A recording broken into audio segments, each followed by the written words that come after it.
Well, when it comes to the expressions of love, Cupid doesn't play favorites. This time, we're focusing on Fido for Valentine's Day. Jimmy Millard is here from Chuck and Don's Pet Food Outlet. We want to welcome you for joining us today. Thank you. You have some great tips, and it didn't occur to me that when we go out on Valentine's Day, we're dining or bringing, and probably in a lot of cases, bringing some great food back home. And your first tip is don't necessarily share it with your friends. Be careful with that, because a lot of the ingredients that you're going to find in the foods that people eat have a lot of things that aren't native to a dog's diet. So you see a lot of spices, things added to it that dogs that really we like, but they won't like. Yeah, it's not something that might agree with them, and you might see dogs getting an upset digestive system, not necessarily getting really sick from it, but it just might upset their digestive system a little bit. So you want to be really careful, especially with like the fried foods, the cooked foods, and the sauces, because it is something that dogs don't normally get. So there are a lot of other healthy options that are specifically made for dogs that kind of fit in with that. Right, and you brought several examples of that with you.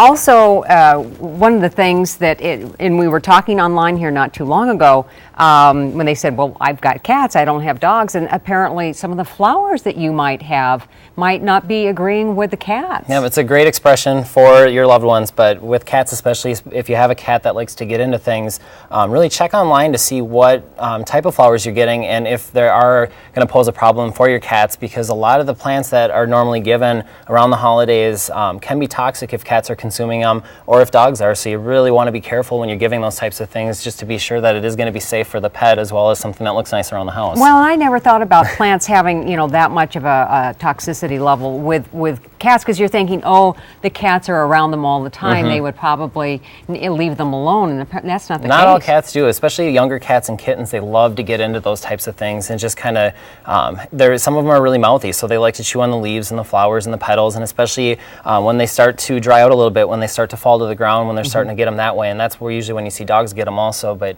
it's just always something to be on the safe side and be aware of, that just because they look nice doesn't mean it's always the best thing to have around the house for the pets. Oh, let's talk about chocolates now. We've heard that chocolates aren't great for dogs, so let's talk about that a little bit.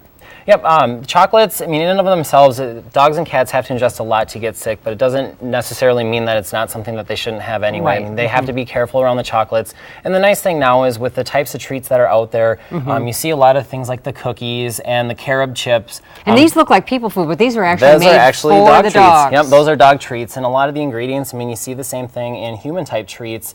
You see the same types of ingredients, so people can, I mean, if you accidentally ingest one, it's not going to make anybody sick. Right, but, right. And the ones that you see, the chocolate ones are actually made of carob, which is something that dogs can have no problem. It won't cause any problems, but it still gives you the satisfaction of giving something that looks like chocolate, but isn't the same thing, isn't the real thing. Well, the thing that I thought was kind of interesting, again, they look like they're stamped, like real things, but probably when you're putting together a treat for your dog, or even your cats, it probably doesn't have the sugar content in it that humans would enjoy. Yep, it's going to be much low in sugar, but the thing is, because it's still kind of one of those special ones, it's not something that you want to give all the time. It is more of that every kind of few and far between, but it makes you feel a little bit better when you can give them something a little bit more fun than just kind of the normal biscuit. And now, another item that you brought is that everybody, or some people are giving out these stuffed toys, and boy, that's kind of danger. Oh, yes, especially with the toys. You see a lot of the human toys are going to have the buttons for the nose and the eyes and things like that. When you look at ones that are made specifically for dogs, they don't have those types of pieces of plastic. Okay. Everything is stitched on. And the other thing is the filling in a lot of them. You see kind of like the bean fillings and the different types of things. Those aren't made for pets. I mean, those are made for people. So when they're ingested by dogs especially, they can get very sick from it. So you really want to be careful with the stuffed animals. It's nice to give to somebody else, but it doesn't always translate to the dog very well. And there are a lot of other options for things for dogs that they can chew on that are stitched much differently, and it's much thicker, so when they do chew on them, they don't immediately rip them open.